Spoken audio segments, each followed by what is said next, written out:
Échange entre Christophe Mbosso et Modeste Bahati au centre des discussions harmonisées, le calendrier de la prochaine session. Baisse des prix des produits surgelés, le compromis peine à être respecté par des importateurs. Révélation faite au cours d'une réunion entre le ministre de l'économie et les structures des vendeurs notamment. Nous parlerons également Afrobasket Rwanda 2021 avec la victoire des Léopards de l'RDC sur les requins bleus du Cap-Vert. Score de la partie 70-66. Vous êtes nombreux à nous suivre. Merci de le faire. Très heureuse de vous retrouver pour vous informer. En prévision de la rentrée parlementaire du 15 septembre, les présidents des deux chambres du Parlement se sont concertés pour harmoniser le calendrier de la session et discuter de l'avancement des travaux de la commission mixte paritaire. Christophe Mbosso et Modeste Bahati Lukobo ont aussi abordé la problématique sur les obsèques du président de l'Assemblée provinciale du Haut-Katanga, Gabriel Kyungu-Wakumwanza. Ils étaient côte à côte lorsqu'ils sont sortis de l'audience. Christophe Mbosso Nkodia et Bahati Lukwebo se concertent sur la prochaine rentrée parlementaire de septembre. Et c'est pour la troisième fois au cours de la session qui se prolonge. État des sièges oblige. Modeste Bahati Lukwebo, président du Sénat, est venu à la rencontre de son homologue de l'Assemblée nationale, Christophe Mbosso. Au menu de leurs échanges, les deux présidents ont discuté autour des préparatifs de la prochaine session ordinaire, les débats sur l'avancement des travaux de la commission mixte paritaire et les obsèques du président de l'Assemblée provinciale du Haut-Katanga, Antoine Kyungu-Wakumwanza. L'Assemblée nationale ayant en charge de traiter l'épineuses question sur la Commission électorale nationale indépendante, Bahati Lukwebo a obtenu de son homologue des informations sur l'avancement des travaux au niveau de la Commission mixte paritaire. L'évolution des travaux au niveau de la Commission paritaire, les travaux se déroulent très bien et nous pensons que bientôt ils vont déposer leur rapport au bureau de l'Assemblée nationale. À côté de ces dossiers, les deux présidents du Parlement se sont penchés sur les obsèques du président de l'Assemblée provinciale, Gabriel Kyungu, cérémonie qu'ils suivent de plus près. Concernant les obsèques de notre frère aîné, Kyungu Wakumwanza, tout le monde sait que le grand frère Kyungu a été et restera un monument de la vie politique de notre pays. Bahati Lukwebo et Christophe Mbosso Nkodia ont enfin échangé sur l'évaluation de l'état des sièges. Pour ce faire, ils ont salué les déplacements du Premier ministre en Ituri et au Nord Kivu. Parce qu'effectivement, il ne faut pas se contenter du rapport à partir du bureau. Il faut palper les réalités. Entre-temps, la nécropole Rivière des Anges de Kasangiri a depuis ce jeudi matin dit avoir finalisé la construction du mausolée pour l'inhumation de Gabriel Kyungu. Sur demande des instances politiques provinciales, la nécropole de Lubumbashi vient de boucler les travaux de construction de la dernière demeure de feu Antoine Gabriel Kyungu-Wakumwanza. Étendu sur 150 mètres carrés, ce mausolée a mobilisé tous les bras de la nécropole Rivière des Anges, et ce, pendant 48 heures, pour arriver au résultat final. Nous sommes prêts, nous attendons maintenant les décisions, et voilà, c'est quelque chose de nouveau, une première probablement au Congo dans ce genre de construction. Eh bien, on espère pouvoir continuer comme ça à honorer la nation et honorer ceux qui nous quittent. Ce nouveau quartier des mausolées est dédié aux personnalités emblématiques ayant marqué l'histoire politique du pays. Les gestionnaires de la nécropole de Lubumbashi n'attendent à présent que la mise en terre du président de l'Assemblée provinciale du Haut-Katanga, décédé samedi dernier à Luanda. Poursuite des auditions des ministres du gouvernement Sama dans le cadre de l'évaluation de l'état de siège par la commission défense et sécurité de l'Assemblée nationale. Ce 26 août, c'est Aimé Boji, ministre d'État en charge du budget, qui a répondu aux préoccupations des députés sur les dépenses liquidées pendant cette période. Dans le cadre de l'évaluation à mi-parcours de l'état des sièges décrété dans les provinces de Nord Kivu et Ituri que la Commission défense et sécurité de la Chambre basse du Parlement avait confié le ministre d'État en charge du budget, Aimé Boji Sangara, à cet exercice démocratique de redevabilité et capital pour permettre à la population, à travers ses élus, de comprendre la situation dans ces provinces en phase actuelle de l'état des sièges. Dans sa note d'information, le ministre d'État en charge du budget, en tant que gestionnaire des dépenses publiques, a éclairé les élus membres de cette commission sur les dépenses liquidées en faveur des opérations, les sommes liquidées en fonction des besoins sur terrain, ainsi que les besoins en dépenses à venir pour mettre définitivement fin à cette guerre asymétrique dont fait face la RDC à travers les forces armées de la République démocratique du Congo. Suffisamment éclairés, les députés nationaux ont adressé différentes questions et préoccupations au ministère d'État en charge du budget pour plus d'éclairage étant dans le rôle des contrôleurs parlementaires.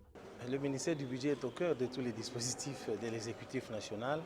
C'est nous qui préparons les budgets de l'État, nous discutons des prévisions budgétaires des différents secteurs de la vie nationale. Et donc, nous sommes à la ligne de front, que ce soit pour les recettes et pour la répartition des crédits entre différents ministères. Et donc, la Commission a posé des questions, bien sûr liées aux autres aspects de la gestion des FARDC et d'autres questions liées au budget, à la gestion du budget de l'État. Donc, nous avons des rapports, ce sont des rapports constructifs et de bonnes collaborations qui doivent exister, pas seulement avec le ministère du Budget, mais entre les différentes commissions et les différents ministères de la République. Les questions d'ordre général ont été ramassées sur le champ par les liquidateurs des dépenses de l'État, Aimé Boji, tout en promettant de revenir dans les 24 heures qui suivent avec données, chiffres à l'appui pour répondre aux préoccupations et questions d'ordre spécifique des élus du peuple. Les compromis sur la baisse des prix des produits surgelés convenus entre le gouvernement et les importateurs sont partiellement respectés. C'est ce qu'ont fait savoir les structures des vendeurs, consommateurs et administrateurs des marchés de Kinshasa au ministre national de l'économie.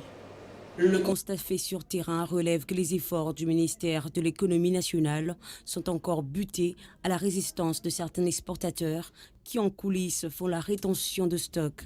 Face à cette situation, le ministre de l'économie Jean-Marie Kalouma a donc invité toute partie prenante à s'approprier ce combat qui vise à protéger les consommateurs congolais. Nous ne pouvons que lancer encore une fois un appel vibrant aux importateurs, aux grossistes qui ont déjà signé les procès-verbaux avec les autorités gouvernementales depuis le 12 du mois en cours pour qu'ils puissent respecter chacun à ce qui les concerne ses propres engagements. Nous sommes dans une dynamique qui vise tout simplement à rétablir le peuple congolais dans ses droits en ce qui concerne la facilité de l'accès aux produits de première nécessité. Et donc, nous disons que vous êtes investisseurs, importateurs, businessmen, vous avez choisi de le faire en République démocratique du Congo.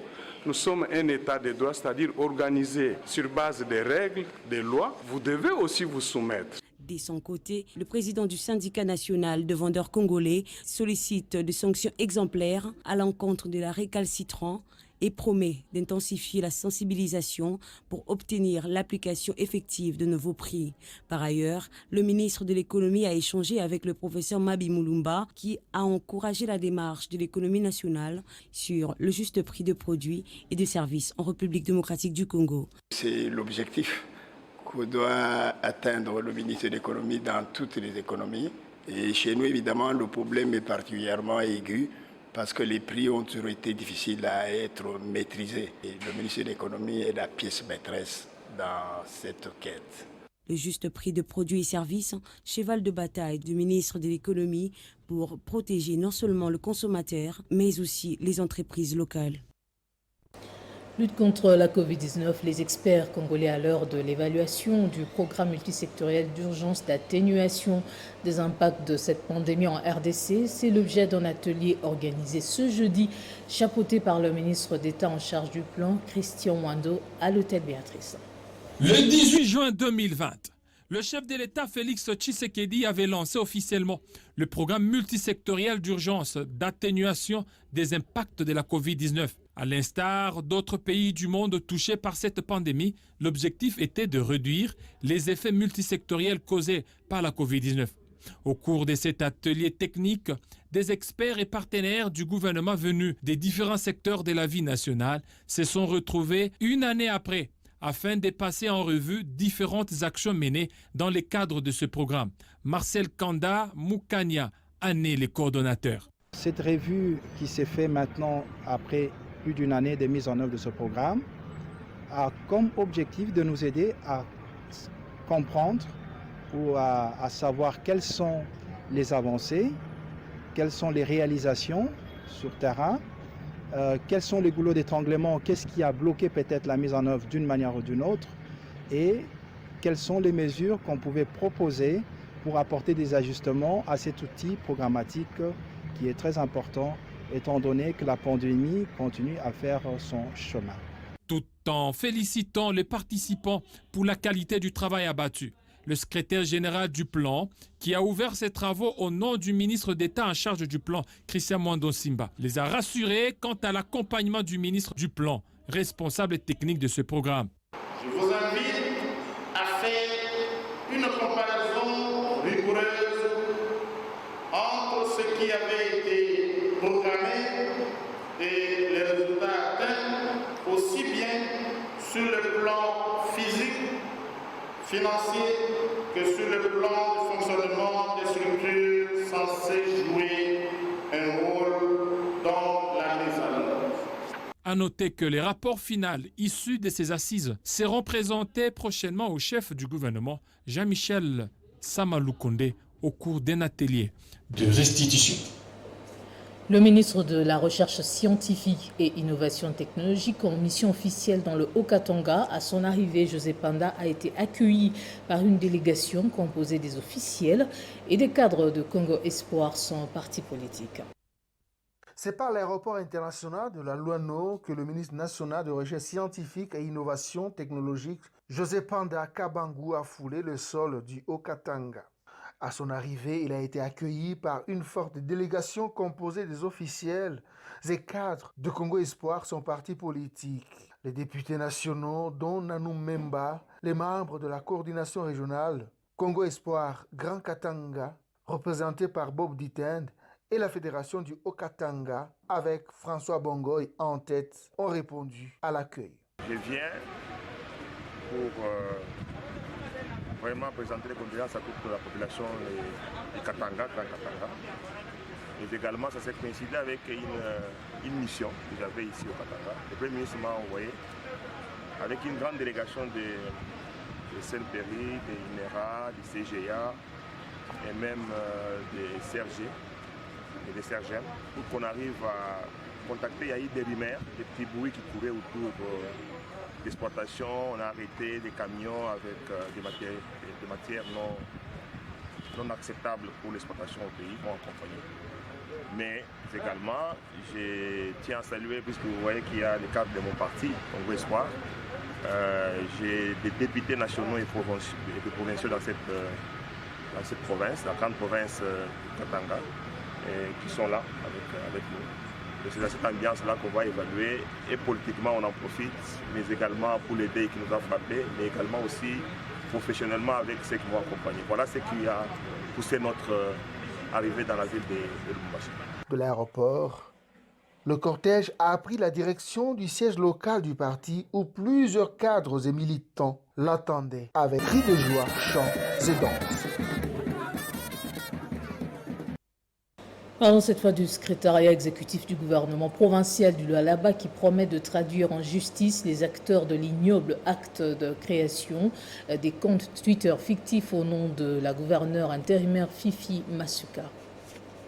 Communiqué officiel numéro SEC X bar PLBA bar AKK bar 003 bar 2021. Le secrétariat exécutif du gouvernement provincial du Lualaba tient à informer l'opinion publique que de faux comptes Twitter attribués à son Excellence Madame le vice-gouverneur et gouverneur ad intérim de la province du Lualaba publient depuis quelques mois de fausses informations dans le but de nuire et de ternir son image. Il sied de souligner que l'autorité provinciale n'a aucun compte Twitter jusqu'à ce jour.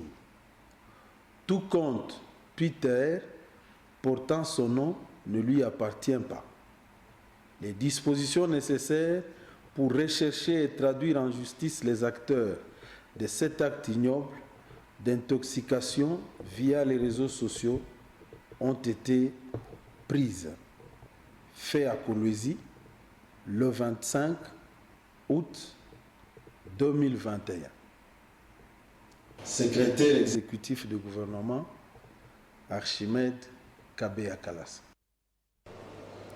Après le bouclage des travaux routiers sur l'axe Isiro-Bolé-Bolé, le gouverneur de la province du Haut-Uélé, Christophe Bassiani Nanga, poursuit le chantier de réhabilitation du tronçon Isiro-Dungu-Faradje. Mercredi, il a effectué une visite d'inspection au cours de laquelle il a annoncé le début imminent des travaux d'exhumation du monument du centre de l'Afrique en territoire de Niangara.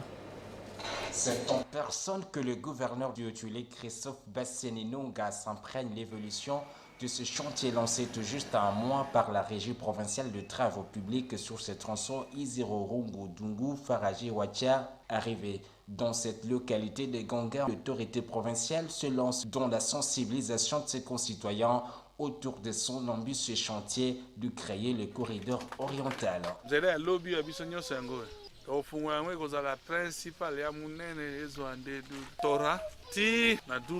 Juste après, l'homme reprend son périple avec quelques escales sur ces différents chantiers en vue d'encourager les travailleurs et aussi palpe du doigt la réalité jusqu'ici au poste kilométrique 131 à la porte de Dungu pour y rencontrer Emmanuel Londoma. Ce sont des interventions ponctuelles uniquement pour colmatage de bourbiers. Il est très difficile de faire des travaux systématiques pendant la saison des pluies. Sur les chemins de retour, Christophe Bassiani Nanga modifie sa trajectoire à partir de ce rond-point 21 situé dans cette localité de Makilimbo pour la cité de Niangara où il est accueilli par une population alias qui le voit pour la deuxième fois depuis son élection en avril 2019. Centre d'Afrique, projet à Mounene. Il y a assainissement d'abord, il y a centre, il y a Niangara, mais aussi construction à une salle polyvalente dans le territoire. En pragmatique insoupçonné, le voici donné des dernières orientations pour ces nouveaux chantiers avant de boucler cette visite éclair mais pleine de signification. Dans le chapitre des vacances parlementaires, la sénatrice Cathy Botema a effectué une tournée dans la province de la Chuapa. Première femme sénatrice du territoire de Bokungu, elle a apporté un message de paix et de soutien du chef de l'État qui a nommé les femmes à des postes de grande responsabilité au sein du gouvernement. En outre, elle a encouragé les jeunes filles aux études lors de son passage dans différents lycées de la place. À Bokungu, la sénatrice Cathy Botema Mboyo, alors en vacances parlementaires, a communié avec sa base. Des remerciements au chef de l'État pour la place accordée à la femme, puis à la première dame, Denise Nyakeru. Au rond-point Bokungu, le message de Cathy Botema a tourné autour du développement de la province du Grand Équateur.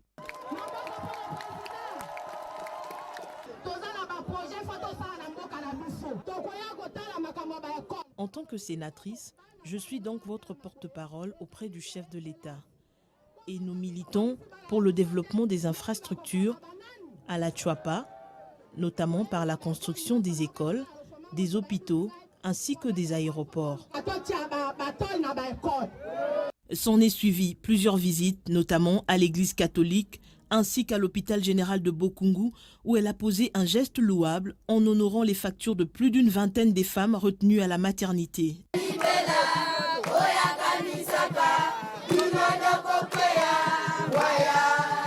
Même ambiance à l'école primaire de Tosu, mais c'est avec ses collègues de promotion du lycée Bonsomi qu'elle a clôturé son séjour, où elle a sensibilisé sur le bien fondé de la plateforme Femmes engagées pour le changement, FEC, une structure politique qu'elle coordonne. C'est une descente qu'elle inscrit donc dans le cadre de sa politique de proximité avec sa base. Et puis le député national Mufalme Tambwe Sokoro a visité plusieurs villages et chefferies du territoire de Kongolo, dont la province du Tanganyika. Il était question pour cet élu de Kongolo d'apporter un soutien en kit sanitaire, matériel et financier à sa base électorale.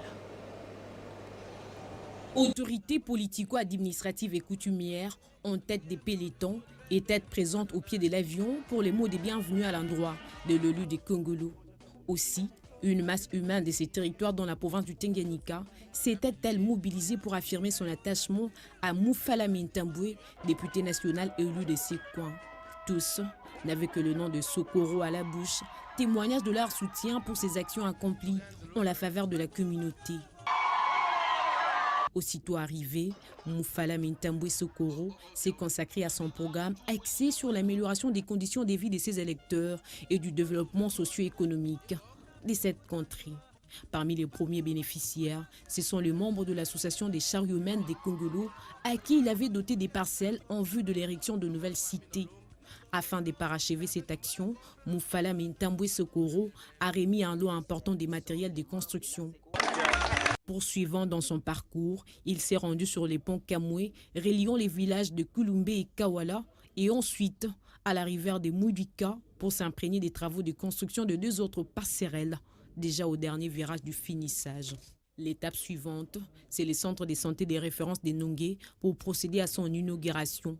L'occasion pour lui de doter les centres construits sur fonds propres, des équipements d'accouchement, des lits et des matelas. L'acte de générosité de Mufalame Ntambwe Sokoro s'est aussi illustré à la maternité de Ngulumbe, où il a payé les frais d'hospitalisation des femmes bloquées par faute de paiement après leur accouchement. Au terme de ses vacances parlementaires, Mufalame Ntambwe Sokoro est allé inspecter les marchés des territoires de Kéba et de Kongolo, où il avait, lors de sa récente tournée, financé l'installation de luminances afin d'éclairer ces lieux de négoce dans le but de mettre fin à l'insécurité. Quittant ses électeurs. Je suis le président de tous les marchés publics des territoires de Kongolo. Nous remercions l'honorable Mufalme Ntambwe Sokoro d'avoir installé l'éclairage public. Il a fait la promesse d'être leur interlocuteur auprès des autorités pour le développement social et infrastructurel des Congolais. Lutte contre le tribalisme, le collectif des avocats de l'ASBL Grand Kassai Fondation a porté plainte contre toute personnalité qui incite à la haine tribale et à la xénophobie contre les Kassaïens. Plainte déposée ce jeudi au parquet général près la cour de cassation à Kinshasa. Conduit par Maître Freddy Chimbaï, le collectif des avocats de l'ASBL Grand Kassai Fondation a saisi le parquet général près de la cour de cassation Kinshasa-Gombe contre les auteurs moraux, matériels et relayeurs de la haine tribale et la xénophobie afin de neutraliser ces genres de discours dont sont particulièrement victimes le Kassaïen. Depuis un certain temps, il y a des images qui circulent sur Internet, sur les réseaux sociaux, dans lesquelles vous pouvez remarquer, d'ailleurs tout le monde a vu, qu'il y a un individu qui a fait, c'est-à-dire qui devant une foule en train de faire, on regarde la foule en train d'inciter à la haine tribale et au mettre contre les Kassaïens.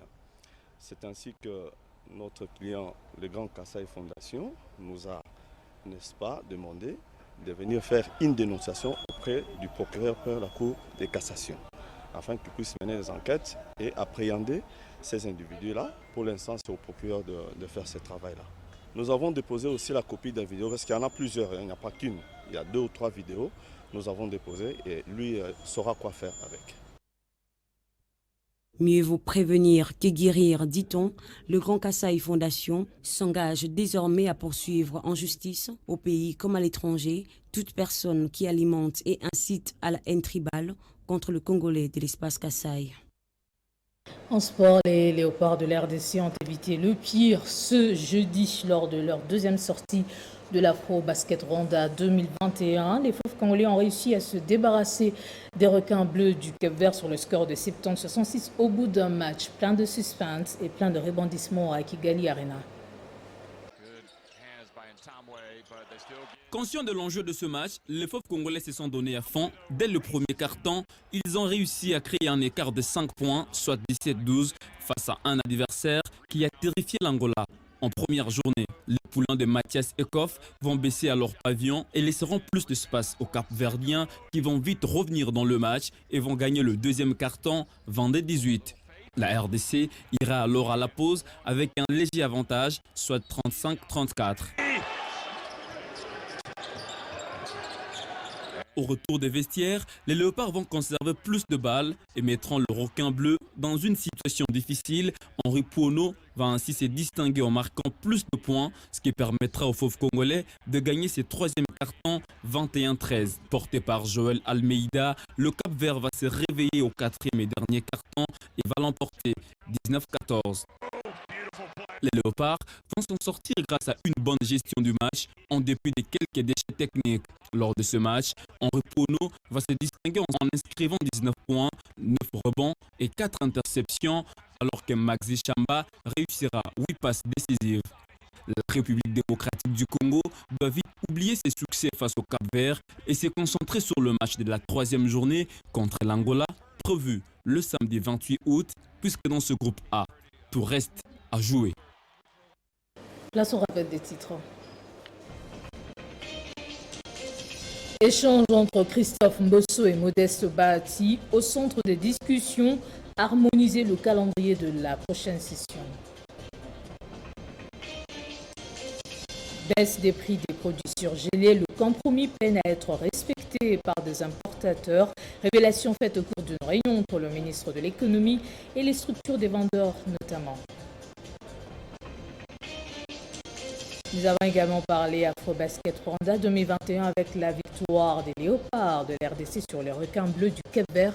Score de la partie 70-66. Voilà tout pour ce journal. Merci de votre attention soutenue. Restez, prenez soin de vous.